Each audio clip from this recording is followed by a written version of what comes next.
La ciencia logra crear embriones humanos sin usar óvulos ni esperma. elcorreoweb.com. Crean embriones sintéticos sin óvulos ni esperma. National Geographic. Por primera vez crean modelos de embriones humanos sintéticos en laboratorio. ¿Estamos más cerca del mundo distópico narrado en la película Blade Runner con replicantes creados en fábricas? ¿Qué problemas éticos pueden generarse? elmundo.es. Dudas éticas y científicas de los primeros modelos de embriones sintéticos humanos. eldiario.es. La creación de los primeros embriones sintéticos abre nuevas cuestiones éticas. ¿Será cierto lo que aseguran los científicos? El Mundo. Nos plantearemos embriones sintéticos en úteros humanos. Entre replicantes, inteligencias artificiales y robots, ¿quedará espacio para los humanos en la Tierra? ¿Estos descubrimientos suponen un avance o un peligro? ¿Estamos lejos de crear un ser humano artificial? ¿Tendrían los mismos derechos que los humanos nacidos por métodos naturales? Se lo preguntamos a nuestros expertos.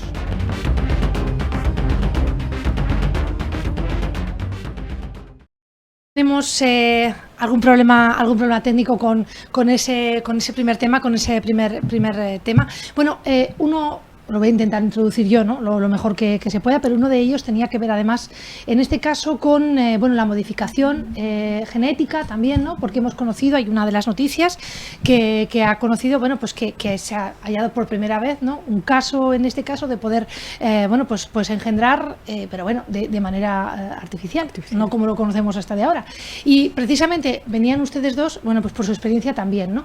María Victoria, ¿qué te parece si empezamos contigo y nos cuentas un poco qué hay detrás de este tema, ¿no? De esta noticia también que conocíamos? La noticia es la obtención de embriones sintéticos en el laboratorio a partir de células madre. Recordamos un poco lo que son las células madre, porque las vamos a utilizar ahora en nuestro diálogo, ¿verdad, María Dolores? Las células madre son unas células que son capaces de reproducirse. Y hay células madre embrionarias, porque el embrión parte de una única célula y se va reproduciendo, pero también hay células madre en los humanos adultos, también en los adultos. Entonces tenemos células madre en la capa profunda de la piel, en el hígado, en muchísimas partes de nuestro cuerpo, ¿no? Incluso hasta en los ojos. Por eso estas células madre son las que han utilizado los tres investigadores. Hay tres modelos de embriones sintéticos. Los embriones, lógicamente, ya sabemos que se obtienen de la fecundación de un óvulo con un espermatozoide. Son los gametos femenino y masculino, respectivamente. Pero en este caso, tres investigadores en tres laboratorios distintos, pues comenzamos con la doctora Cernica Goetz, que lo ha utilizado en Cambridge y también en colaboración con Estados Unidos. Lo que ha sido es mezclar células madre, pero embrionarias, sin modificar genéticamente, y las ha mezclado con otras células madre modificadas genéticamente, es decir, que activan los genes que luego sintetizan el saco embrionario, como si pudiéramos decir, ¿no? La placenta, etc. Esto es una manera de decir que son embriones sintéticos. Ella ha demostrado que sí, que se reproducen las células y que tiene un proceso similar al que tienen los embriones hasta el día 14, ¿no? De fertilización. Un segundo resultado que han obtenido en otros laboratorios es el doctor Hanna del Instituto Weizmann de Israel. Este ha sido un poquito más delicado, podríamos decir, porque ha utilizado células madre embrionarias, pero no, embrionarias, sino células madre pluripotentes que pueden generar todo tipo de tejidos, pero no un ser completo. Estas han sido no modificadas, pero luego ha utilizado otras células pluripotentes de adulto modificadas para que se sintetice, como digo, estos genes. Algo muy semejante a la doctora Cernica, pero un poco más delicado, podríamos decir. Ha obtenido unos resultados un poco mejores, sin necesidad de utilizar, lógicamente, ni gametos ni células embrionarias. También dice que ha obtenido unos crecimientos semejantes a los del embrión. Y un tercer embrión sintético, podríamos llamar, obtenido en el laboratorio, ha sido obtenido en Estados Unidos, en Nueva York. Y aquí han utilizado también un acúmulo de células madre de adulto. Tenemos que decir que esto no son propiamente embriones, porque esto ya se viene haciendo con las células madre, lo que se llaman las IPS, que son células madre pluripotentes o pluripotenciales, que son modificadas genéticamente, a las cuales se les incluye un gen o se les modifica el genoma de una manera o de otra. Esto ya se viene utilizando en terapia génica, es decir, que estos embriones, ellos le han querido llamar embriones, pero no son embriones para ser implantados en ningún útero de ninguna mujer y para obtener, es parte experimental únicamente. Entonces les llaman embriones sintéticos, pero podríamos decir células embrionarias que se están reproduciendo ahí, pero que no llegan a ser embriones. Quiero decir, embriones, sí, sin el uso de una concepción. Quiero decir, sí. Ojo, las aristas que abre este tema. Bueno, yo creo Dolores. que técnicamente no lo podría explicar nadie mejor de lo que lo ha explicado Victoria, y yo creo que eso nos permite poner las cosas en contexto, porque cuando uno lee la noticia, que tiene un tinte un poco sensacionalista, porque parece que la saca del contexto de lo que es la investigación para llevarla a una realidad que puede hacer pensar a la gente que en estos momentos somos capaces de generar embriones en el laboratorio que puedan llegar a reproducirse y ser viables. Yo creo que en estos momentos lo primero que hay que hacer es tranquilizar a la gente. Estamos muy lejos de poder generar seres humanos en el laboratorio. Pero sí que es verdad que la ciencia y la investigación van dando pasos, y que todos esos pasos, sobre todo cuando toman temas tan sensibles como es la creación de algo parecido a un embrión humano, genera muchos problemas éticos y legales. Porque la primera cosa que a mí me viene a la cabeza es que de esta creación artificial de embriones humanos significaría, en primer lugar, una cosificación del ser humano. Estaríamos trasladando la dignidad del ser a la dignidad de una cosa que se puede comprar o vender. Yo creo que la finalidad de los investigadores no es esta, ni muchísimo menos, sino que es la de buscar, en primer lugar, conocer mucho mejor cómo es el proceso de la reproducción humana, para poder conocer ese proceso de gestación en esas primeras fases, que no hay que olvidar que es en la que se producen los abortos recurrentes, y por lo tanto puede ser una forma de poderlos atajar, poderlos tratar o poderlos prevenir, más allá de lo que es las posibilidades de investigación humana. La legislación, que es mucho más mi campo, en estos momentos prohíbe taxativamente la creación de embriones humanos con fines reproductivos, tanto los producidos por la unión en laboratorio de un óvulo y un espermatozoide, como no por esos otros tipos de métodos. Y lo único que se permite en todo caso es la utilización de embriones humanos los primeros 14 días de gestación con fines de investigación para la aplicación a la práctica médica. ¿Qué ha traído de novedad esta investigación a mi punto de vista? Que han conseguido que estos embriones sintéticos, por seguir con la denominación, los han conseguido desarrollar hasta la fase que se llama de gastrulación, que es la que empieza a diferenciar la célula única en distintas células que después van a dar lugar a los distintos órganos y sistemas.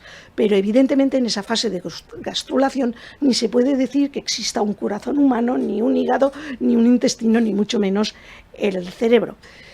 Eso tiene una vertiente positiva, que es las posibilidades terapéuticas que a partir de ello se pueden deducir para tratar distintos problemas, pero tiene una fase negativa, que es donde se ponen los límites. Porque el otro día, a raíz de otro tema, lo decía, no todo lo que es técnicamente posible es éticamente admisible ni bueno para la sociedad. Y por lo tanto esas noticias hay que manejarlas con mucha prudencia, porque cuando se leen a bocajarro, pues lo que dan lugar es a sensaciones que no son reales.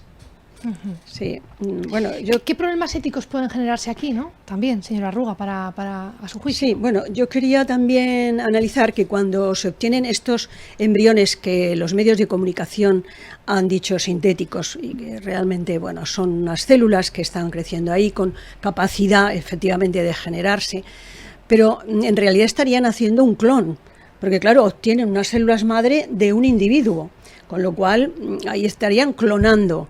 Y como muy bien ha dicho María Dolores, realmente la clonación en humanos está totalmente prohibida, internacionalmente, no solamente en España, sino en todo el mundo. Por otra parte, quería decir que muchas veces en investigación se utilizan estas técnicas que cada vez van avanzando y cada vez son más positivas y más efectivas. Pero hace ya bastantes años que se utilizó una técnica de fertilización in vitro interespecífica en la que, para valorar la capacidad de fecundación de los espermatozoides, no solamente de humanos, en veterinaria lo utilizábamos para bovino y para ovino, pues se hacía una fecundación in vitro en el laboratorio con óvulos de hámster. Y claro, cuando esto trascendió a la prensa, pensaban que estábamos haciendo pues nada menos que híbridos entre bovinos y hámster, o en el caso de humanos, entre humanos y hámster, nada más lejos de la realidad. Lo que se estaba haciendo era valorar la capacidad que tenían de fertilización, de penetración, esos espermatozoides en óvulos de otra especie, porque también lo tendrían con muchísima más posibilidad en su misma especie. Y así se evaluaban las capacidades de fertilización de las distintas categorías de semen en todas las especies. En humanos se sigue haciendo incluso ahora en los centros de fertilización in vitro para evaluar pues, la capacidad fecundante de esos espermatozoides. ¿Qué consecuencias éticas? Bueno, hay que tener en cuenta que está prohibida la clonación humana, por lo tanto esto no se puede utilizar, no se podrían implantar en úteros humanos y gestarlos. La doctora Sernica ha ideado un útero artificial con idea de continuar el proceso de crecimiento de estos embriones, pero como muy bien ha dicho María Dolores, únicamente está permitido hasta el día 14, que es cuando se produce la gastrulación, que eso es la formación de las 3 capas, ¿verdad? Endodermo, ectodermo, mesodermo, etc. Y ahí se van desarrollando los distintos tejidos. Entonces, de momento, esta doctora no lo va a poder hacer, utilizar ese útero.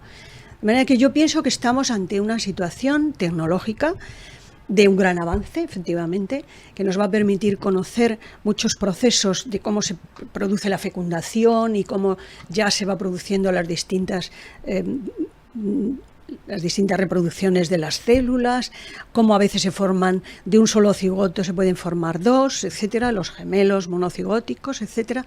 Todo esto nos lo va a permitir conocer, pero éticamente no se va a poder hacer crecimiento e implantar en un útero humano. ¿En nuestro país?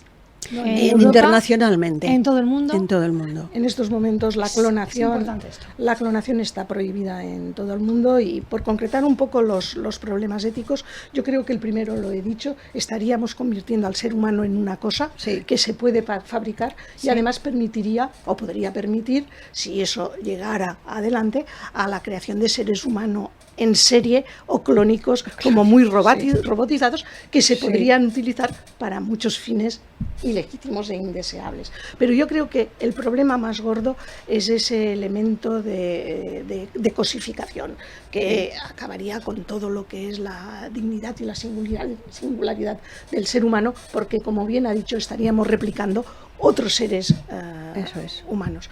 Por eso yo creo que son noticias que hay que conocerlas, pero que hay que leerlas con esa perspectiva de lo que realmente es, y no generar tampoco falsas expectativas, porque siempre habrá quien pensará que por qué no, ya que no he podido tener hijos por vía natural o por técnicas de reproducción asistida convencionales, porque no lo puedo ir a comprar a un laboratorio. Y por lo tanto, como esta sociedad hoy es muy permisiva en determinadas cosas, es muy importante que haya acuerdos y consensos científicos a nivel internacional, estableciendo los límites, no solo éticos, sino también los legales, para el uso de esa tecnología, y no prohibiéndolos absolutamente, porque es verdad que permiten avances de investigación de los que todos nos podemos beneficiar, pero sí con muchísimas restricciones y muchísima precaución, y solo en laboratorios perfectamente autorizados. Sí, estoy de acuerdo, sí. Esto es importante también destacarlo, sobre todo por los titulares que vamos leyendo. porque yo, vamos, lo vinculo un poco igual que con la inteligencia artificial, que es que vemos cada titular que parece que se va a acabar el mundo. Y aquí estamos leyendo cada titular que parece que van a clonar humanos. Sí. Y aquí yo les agradezco, además a las dos, ¿no? que lo expliquen con criterio, bueno, porque también los oyentes y los telespectadores sepan qué hay detrás de la noticia. Hay investigación, hay modificaciones, pero precisamente para su estudio, nunca Eso para... Pero es que si no se pone un titular que llame la atención, la Sí, noticia sí, no se vende. efectivamente, Entonces, sí, efectivamente. evidentemente Es verdad. es una investigación que es importante, con un avance importante, pero muchas veces esa traducción genera, en unos casos, alarma innecesaria y en otros expectativas infundadas. Sí, sí.